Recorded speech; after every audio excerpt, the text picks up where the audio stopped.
오늘 문재인 대통령은 3.1절 기념사에서 3.1 운동의 의미를 다시 한번 짚고 특히 일본을 위안부 문제의 가해자로 지목하면서 진정한 반성을 촉구했습니다. 이에 대해서 일본 정부는 절대 받아들일 수 없다며 반발했는데요.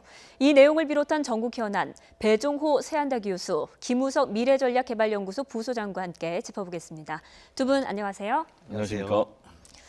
네, 문재인 대통령이 취임 후 첫 번째 3.1절 행사였습니다. 그동안은 세종문화회관이라든지 실내에서 행사가 진행됐는데 오늘은 항일 운동의 역사적인 의미가 있는 서대문 형무소에서 진행을 했습니다. 어떤 의미가 있을까요? 이제 서대문 형무소 하면은 3.1 운동을 했던 독립투사들 한 1,000명에서 한 3,000명 정도가 수감된 그런 역사의 현장 아닙니까? 네. 그런데 여기서 말씀하신 대로 그동안에는 역대 정권에서는 이제 세종문화회관에서 열렸는데 처음으로 서대문 형무소에서 열렸거든요. 열리게 된 배경이 문재인 대통령이 특별 지시를 했다는 거예요. 직접 이 현장성을 좀 국민들에게 전달할 수 있고 또 시민들이 이런 행사에 참여할 수 있도록 그런 역사적인 현장에서 해라. 그렇게 해서 서대문 형무소에서 했다는 거예요. 네. 근데 이제 서대문 형무소에서 했다는 게 굉장히 또 의미가 있는 게 3.1 운동을 하신 분들이 실제로 이제 독립문에서 행진을 하고 또 수감된 그런 곳이기 때문에 그렇죠. 지금 문재인 정부는 임시정부의 법통을 이어받은 그런 정부다라는 걸 좀 나타내기 위해서도 여기서 한 것 같고요. 그리고 또 일본 제국주의의 그런 만행을 좀 강력하게 고발하는 그런 측면도 담겨 있고 또 그리고 문재인 대통령 개인적으로도 상당히 의미가 있는 것입니다. 그게 무슨 얘기냐면은 문재인 대통령이 대학생 시절에 민주화 운동을 하다가 서대문 구치소에 수감이 됐습니다. 그리고 또 지난 2012년 처음으로 대선 출마할 때 여기서 출마 선언식을 한 그런 곳이기 때문에 종합적으로 그런 의미를 갖고 있는 것 아닌가 이렇게 생각이 듭니다. 네, 그렇군요. 그럼 여기서 문 대통령의 기념사 주요 발언들을 한번 직접 들어보고 이야기 나누겠습니다. 이렇게 대한민국을 국민이 주인인 민주공화국으로 만든 것이 바로 3.1 운동입니다. 위안부 문제 해결에 있어서도 가해자인 일본 정부가 끝났다라고 말해서는 안 됩니다. 전쟁 시기에 있었던 반인륜적 인권 범죄 행위는 끝났다는 말로 덮어지지 않습니다. 우리는 앞으로 광복 100년으로 가는 동안 한반도 평화 공동체, 경제 공동체를 완성해야 합니다. 분단이 더 이상 우리의 평화와 번영에 장애가 되지 않게 해야 합니다. 위안부 문제는 끝났다는 말로 덮어지지 않는다. 일본 정부가 가해자인데 그러면 안 된다. 어떻게 들으셨습니까? 일단은 뭐 3.1절의 의미 그리고 일본에 대한 메시지는 선언적 의미가 있지만 이 선언적 의미가 아무리 많이 해도 지나치지 않을 정도로 굉장히 중요한 의미가 있죠. 게다가 그게 향후의 역사적인 기록이 되기 때문에 이번에도 요새도 보면은 예전의 기록들에 대해서 그 독도 문제나 이런 부분들에 대해서 굉장히 의미가 있는데 그런 면에서 계속적으로 강조하는 거는 뭐 역시 의미가 있다 이렇게 보여지고요. 그런데 좀 아쉬운 부분은 사실은 그거예요. 지금 말씀하시는 부분들에 대해서 오늘 기념사에서 대북 북핵 메시지 관련된 메시지나 또 국민 통합에 대한 메시지가 좀 부족했다라는 지적이 있는데 특별한 이유가 있을까요? 그건 뭐 지금 진행 중인 것이기 때문에 그럴 수도 있고 또 지금 사정 정국이 계속 되는 와중에 지금 뭐 국민 통합을 얘기하는 것도 어떻게 보면 안 맞는다 이런 생각이 들 수도 있는데 어찌 됐든 굉장히 의미 있는 자리에서 국민 통합을 얘기를 하는 것이 너무나 당연한데 그 부분에 대해서 좀 아쉬움이 있는 게 사실이에요. 왜냐하면 3.1 운동을 기리는 이유는 과거를 기념하는 것도 있지만 사실은 그런 일들을 반복하지 않자 하면 안 된다라고 하는 경각심 같은 의미가 굉장히 강한 거 아니겠습니까? 그런 면에서 우리가 굴종의 역사를 다시 반복하지 않기 위한 미래 비전을 국가 지도자가 이런 자리에서 얘기하는 건 굉장히 중요하고 그 핵심적인 게 지금 외부의 눈앞에 있는 위협에 대해서 우리가 한 마음으로 좀 대응을 해야 한다라고 하는 메시지가 있어야 하는데 그러기 위해서는 국민 통합이 굉장히 중요한 거 아니겠습니까? 그런 면에서 그런 부분들이 좀 아쉬운 점은 있었던 것 같습니다. 네, 어떻게 보셨습니까? 3.1 운동의 가장 큰 성과는 대한민국 임시정부의 수립이다. 그리고 3.1 운동과 대한민국 건국 100주년을 평화 번영의 출발선으로 만들자라고 강조를 했는데 이건 또 어떤 의미가 있을까요? 그러니까 이제 지금까지 계속해서 보수와 진보 사이에 건국절과 관련해서 시점을 두고 논란이 있지 않습니까? 네. 지금 이제 진보 진영에서는 1919년 임시정부 수립이 된 날이 이 건국절 기점이다라고 하면은 이제 보수 쪽에서는 1948년 예. 대한민국 정부 수립일이 이 건국의 기점이다. 이렇게 해서 서로 계속 공방이 되고 있기 때문에 이 문제에 대해서 확실하게 좀 쐐기를 받겠다라는 이제 그런 뜻이 담겨 있고요. 그리고 방금 전에 앵커께서 질문하셨지만은 이 한반도 비핵화 문제 그리고 북미 대화 문제가 이번에 3.1절 기념사에서 언급이 되지 않은 이유가 있어요. 예. 그는 지금 문재인 대통령도 얘기를 했지만은 남북 관계 이 불꽃이 꺼지지 않도록 잘 살려서 가야 된다. 그렇게 이제 세심한 터치가 좀 필요합니다. 지금 이제 평창 동계올림픽을 계기로 해서 남북 관계가 불과 한두 달 사이에 급속도로 국면이 전환됐지 않습니까? 예. 대화 국면, 화해 국면으로. 근데 지금 이제 북한의 핵미사일 문제는 현존하기 때문에 이 남북 관계 개선을 통해서 앞으로 북미 관계도 개선을 하겠다. 그리고 북미 대화로까지 연결하겠다라는 것이 이제 문재인 대통령의 구상 아니겠습니까? 그래서 북한을 협상 테이블로 끌어들여서 지금 한반도 핵미사일 문제를 평화적으로 해결하겠다라는 것이 이제 문재인 대통령의 구상인데 이게 이제 시동을 걸고 있는 그런 상황이기 때문에 예. 자칫 이 문제에 대해서 잘못 언급을 할 경우에 이게 다시 무산될 수 있는 그런 문제가 있기 때문에 언급을 안 한 것 같고요. 지금 이제 실제로 북한과 미국은 서로 대화의 조건을 가지고 지금 신경전을 벌이고 있지 않습니까? 예. 미국의 입장에서는 북한이 비핵화를 대화 조건으로 걸어야 된다라는 입장이고 또 북한은 우리를 핵 보유국 지위를 인정을 해달라라는 이제 신경전을 벌이고 있기 때문에 문재인 대통령은 북한 그리고 미국을 잘 주도해서 결국 이제 한반도 운전자론을 통해서 양쪽을 다 협상 테이블에 앉아서 이제 북한의 핵 미사일 문제를 평화적으로 해결되는 그런 상황이기 때문에 이 문제에 대해서 언급을 하지 않은 것으로 그렇게 생각이 듭니다. 남북 관계 화해 불씨를 계속 지펴 나가기 위한 것이다라고 분석을 해주셨고요. 또 눈에 띄는 게 독도는 일본의 한반도 침탈 과정에서 가장 먼저 점령당한 우리의 땅임을 분명히 했습니다. 일본이 이를 거부하는 건 반성을 거부하는 것이다. 이렇게 못을 박았습니다. 어떻게 보셨습니까? 못을 받고 쐐기를 받고 하는 것들은 뭐 굉장히 의미가 있죠. 아까 말씀드렸듯이 3.1절의 의미나 일본에 대한 메시지 같은 것들은 계속 반복할 수밖에 없는 거예요. 그런 네. 면에서 독도 문제 같은 경우에도 대표적으로 일본이 현재까지 지속되는 문제이기 때문에 대통령의 위치에서 당연히 할 수 있는 얘기고 그리고 재확인하는 것도 아까 말씀드렸듯이 역사적으로 계속 재확인을 해야지 그런 부분들이 또 그 다음에도 분쟁이 있을 경우에 또 이런 얘기도 했다라고 하는 증거가 되기 때문에 그런 면에서는 굉장히 의미가 있고 그런데 지금 그 중요한 거는 결국 독도는 점유권이 우리가 가지고 있다는 거 아니겠습니까? 그런 면에서 독도 경비는 정말 물샐 틈 없이 해야 하는 상황인 것 같고요. 또 하나는 이게 그 독도의 문제에 대해서는 일본과의 그 일단 불편한 관계가 있지만 대북 공조라고 하는 부분들에 대해서는 같이 가야 하는 동지이거든요. 그렇죠. 그래서 이 양자를 어떻게 조율하느냐, 그런 외교적인 역량을 어떻게 하느냐 이런 부분들에 대해서 굉장히 중요한 시험대들이 오고 있는데 네. 그런 부분들에서 정부가 정말 섬세하고 잘 대응하는 현명한 대응이 좀 필요하다 이런 생각이 들고요. 예. 결국은 한미일 공조를 통해서 북핵 위기를 우리가 극복할 수밖에 없습니다. 그런 면에서 일본은 과거의 적이지만 미래는 정말 우리가 동반자로서 갈 수밖에 없는 굉장히 중요한 위치에 있기 때문에 경제적으로도 우리가 지금 경제가 굉장히 침체되어 있는데 일본은 화랑이에요. 그렇다면 그 화랑의 에너지를 우리가 일정 정도 같이 편승해가지고 이렇게 해가지고 돌파구를 찾는 그런 지혜도 필요한 거고 안보 문제는 말할 것도 없고요. 그런 면에서 일본은 우리가 앙숙이긴 하지만 어쩔 수 없이 운명적으로 같이 갈 수밖에 없는 존재이기 때문에 네. 정부에서 세심하게 잘 조율을 했으면 좋겠습니다. 네, 미래적 발전 관계를 위해서 잘 대처를 해가는 방안도 또한 중요할 텐데 일단 한일 과거사의 갈등을 직접 언급한 게 일본 정부에 강력한 뭔가 경고를 준 것이다, 메시지를 던진 것이다 이렇게 볼 수 있겠죠?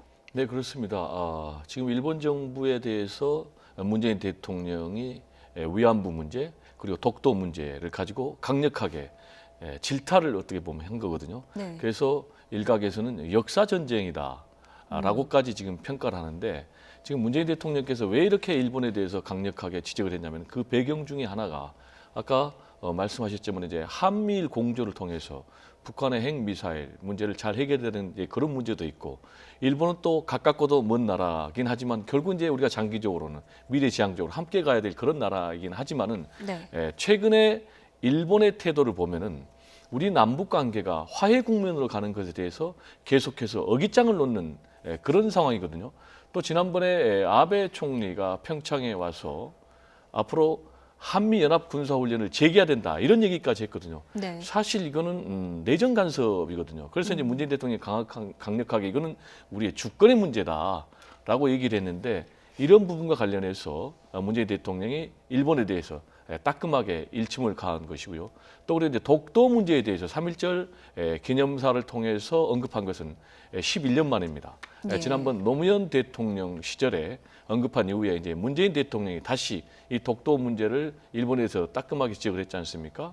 일본 제국주의가 최초로 강탈한 우리의 땅이 독도다. 그런데 이 독도를 지금도 자기네 땅이라고 일본이 우기고 있지 않습니까? 네. 그리고 실제로 도쿄 한복판에 독도가 자기네 땅이라는 그런 홍보관을 만들고 또 그리고 고교 교과서를 지도하는 그런 그 지도 지침서에 독도는 자기들에게 영유권이 있다라는 것까지 지금 의무화하고 있는 이런 상황이기 때문에 네. 문재인 대통령이 3.1절 기념단을 통해서 일본에 이런 강력한 메시지를 던진 것으로 분석이 됩니다. 네. 그러니까 도둑이 제발 저렸을까요? 일본 정부는 절대 받아들일 수 없다. 극히 유감이다. 이렇게 반발했습니다. 들어보시죠. その内容というのは日韓合意に反するものであり、全く受け入れられず、極めて遺憾であり、韓国側に対して直ちに外交ルートで我が方の立場を伝え、強く抗議をいたしました。まさに最終的かつ不可逆的な解決を飲んだわけですから、そうしたことを、そして我が国とすれば、この合意に基づいてやるべきことは全てやったわけですから、あとは韓国が約束をしっかり履行する、そのことを強く求めていきたい、こう思います。 네, 일본이 이렇게 즉각 반발한 이유는 뭐라고 보세요? 일단은 뭐 말로는 반발을 하겠죠. 그러나 후속 조치는 굉장히 어려울 겁니다. 사실 지난번에 부산에 있어서 그 소녀 위안부 소녀상인가요? 그 문제 때문에 주한 일본 대사를 철수를 한 다음에 소득 없이 다시 돌려보냈거든요. 네. 그런 걸 봤을 때 일본에서도 지금 마땅한 수단이 없는 것 같고 사실 북핵 위기에 있어서의 공조라고 하는 부분이 있기 때문에 일본도 섣불리 무엇을 행동하기는 굉장히 어려운 상황이다라는 생각이 들고 그런 면에서도 굉장히 오늘 얘기는 그 말씀하시는 거는 굉장히 의미가 있는데 사실 위안부 문제가 굉장히 중요해요. 위안부 문제는 사실 미국과 일본이 밀착해가지고 한국을 패싱하지 못하게 하는 그런 굉장히 중요한 기제인 것 같아요. 그래서 인권을 강조하는 미국이 위안부 문제에 대해서는 일본 편을 들어줄 수가 없거든요. 그런 면에서 위안부 문제를 계속 강조하는 것들은 현재의 외교적으로도 굉장히 의미가 있다는 생각이 들고 그것을 통해서 미국에게 일본은 태평양 전쟁의 그 상대 적이었다라고 하는 걸 재상기시킬 수 있기 때문에 네. 결국 이 3자가 동맹을 함에 있어서도 일정 정도 우리가 패싱되지 않는 그런 여건을 만들 수가 있다라는 측면에서는 나름대로 굉장히 의미가 있고 네. 사실 일본 같은 경우에는 우리가 아까 말씀드렸듯이 불가원 불가근인데 실질적으로 지난번에 지금 뭐 말로는 세게 할 수 있어요. 쐐기를 받고 옷을 받고 이럴 수는 있는데 YS 때 일본의 버리장머리 고쳐주겠다라고 하면서 결국 IMF 위기를 일본의 도움을 못 받았단 말이죠. 그래서 네. 결국 IMF 위기를 겪을 수밖에 없는데 일본이 그런 존재인 거예요. 그러면 우리가 정말 실리 외교를 해야 하고 미래를 보면은 예. 과거 부분에 대해서는 미래의 그 주도권을 위해서라도 상당 부분 활용할 부분은 활용하고 그 장담을 받을 부분은 받고 요구할 부분은 요구하고 이렇게 다양한 전술들이 같이 요구되는 그런 굉장히 복잡한 문제라고 생각이 듭니다. 네, 또 오늘 3.1절 기념사에 대한 각 당 반응도 한번 살펴보도록 하겠습니다. 화면을 좀 준비했는데요. 한번 보시죠. 일단 더불어민주당은 우리나라가 나아갈 방향을 일목요연하게 밝혔다 이렇게 평가를 했고 민주평화당도 한반도 평화공동체와 경제공동체를 만드는데 초당적으로 협조하겠다 이렇게 밝혔습니다. 하지만 자유한국당은 한반도 비핵화 언급이 전혀 없는 평화공동체는 대북 저자세다 이렇게 비판을 했고 바른미래당은 문 대통령의 한일, 남북관계에 대한 현실인식이 우려스럽다라고 밝혔는데 여야 반응이 참 극명하게 갈리는 것 같아요. 근데 이제 좀 재밌는 게 민주당하고 민주평화당이 이 맥락을 같이 했고 네. 또 한국당하고 바른미래당이 맥락을 같이 했지 않습니까? 예. 지금 이 얘기는 이제 앞으로 지방선거에서도 좀 유사하게 움직일 것 같습니다. 이제 현실적으로는 호남에서는 민주당과 민주평화당이 네. 경쟁 관계에 있지만은 큰 틀에서 보면은 결국은 같은 진보 진영이라고 할 수가 있거든요.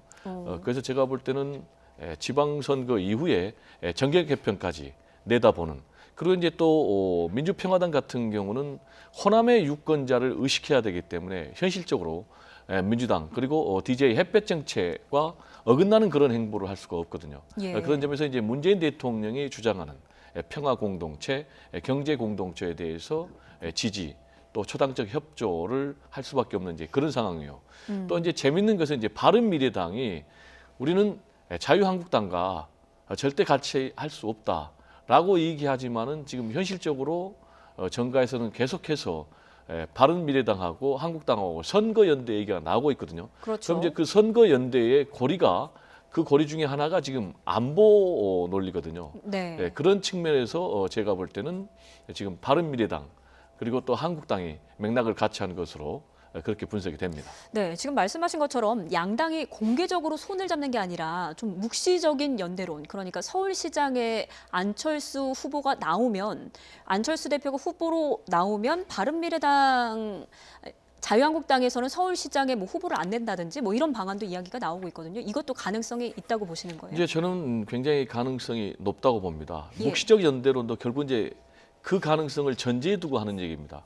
왜 묵시적 연대론이 나오냐면 현실적으로 지금 바른미래당하고 한국당하고는 공개적으로 손을 잡을 수가 없거든요. 네. 바른미래당 입장에서도 한국당은 결코 손을 잡지 않겠다. 그리고 우리가 오히려 해체해서 흡수하겠다.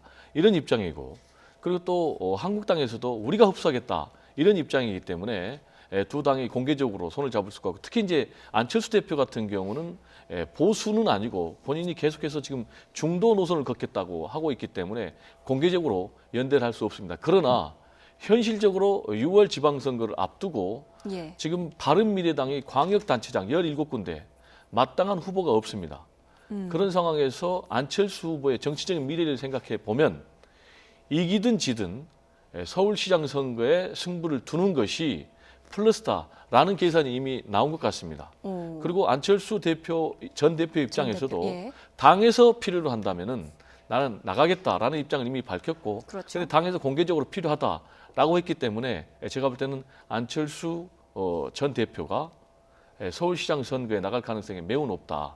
그런데 만약에 안철수 전 대표가 서울시장 선거에 나가게 되면은 지금 또 역으로 한국당에는 마땅한 서울시장 후보감이 없거든요. 예. 그런데 반대로 경기도에는 남경필 지사라는 현재 후보가 있기 때문에 네. 이 부분이 이제 묵시적 연대론. 그래서 서울은 안철수 전 대표에게 네. 그리고 경기도는 또 그리고 인천은 한국당에게 넘겨주는 이런 묵시적 선거 연대가 이루어질 가능성이 매우 높다. 저는 이렇게 전망을 합니다. 네, 지방선거를 앞두고 또 어떤 식으로 구도가 재편될지 한번 봐야 될 것 같고요.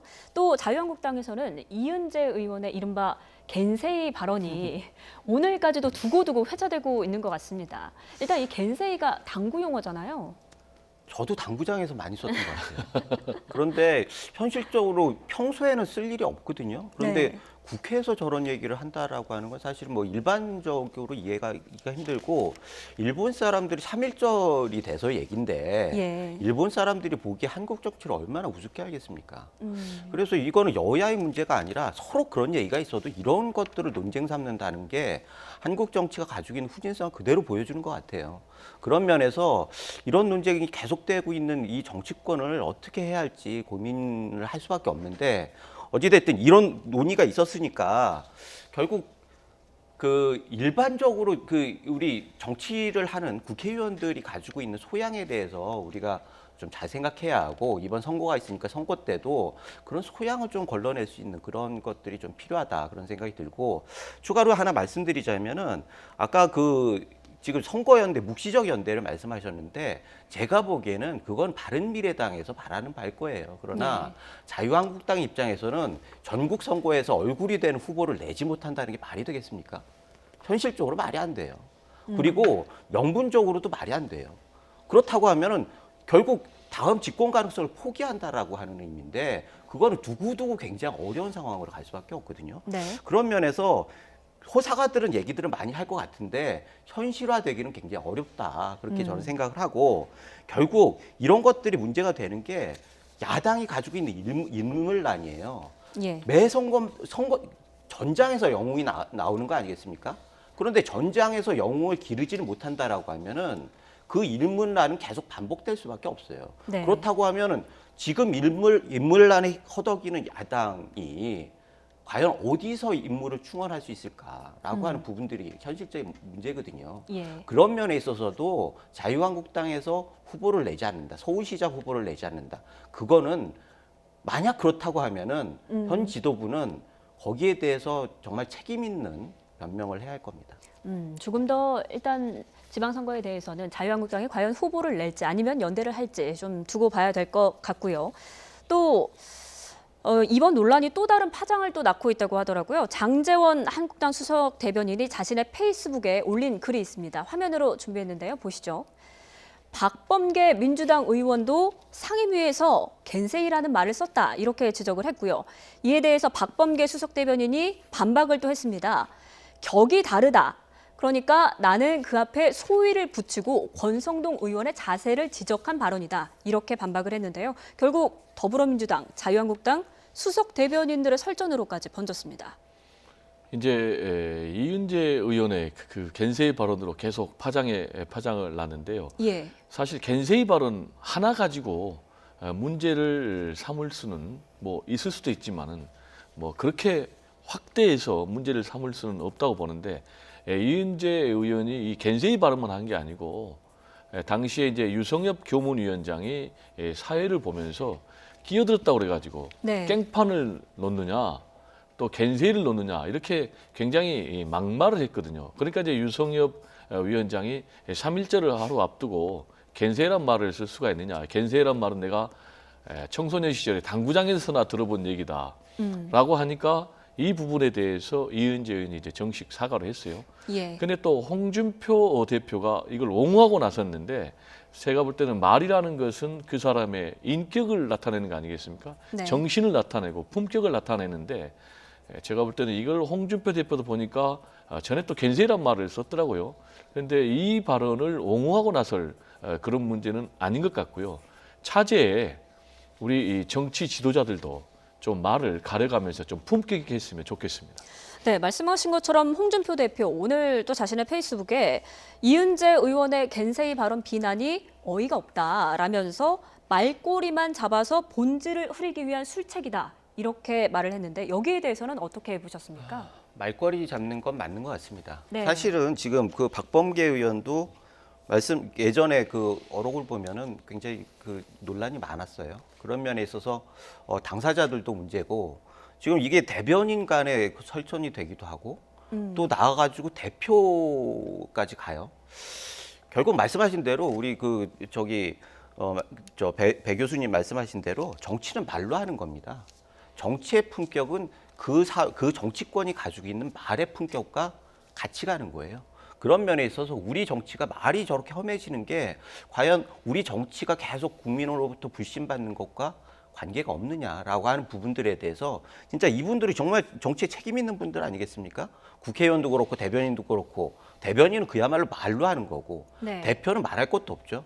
그런 면에서 이 말에 대해서 정화운동 같은 게 꼭 필요하다. 그런데 말을 위한 정화가 아니라 정치가 제대로 하기 위해서 말은 그냥 표현일 뿐이고, 예. 그 저변에 있는 정치에 대한 사고방식, 그리고 정치를 왜 하느냐, 이런 부분들에 대해서 지금은 정치권이 국민들 왜 그렇게 불만을 가지고 정치권을 성토를 하고 있느냐라고 하는 거에 대해서 이런 기회에 굉장히 심각하게 반성을 하고 고민을 해볼 필요가 있겠습니다. 네, 알겠습니다. 오늘 이야기 여기까지 듣겠습니다. 지금까지 배종호 세안대 교수 그리고 김우석 미래전략개발연구소 부소장과 함께 이야기 나눠봤습니다. 오늘 말씀 고맙습니다. 네, 감사합니다.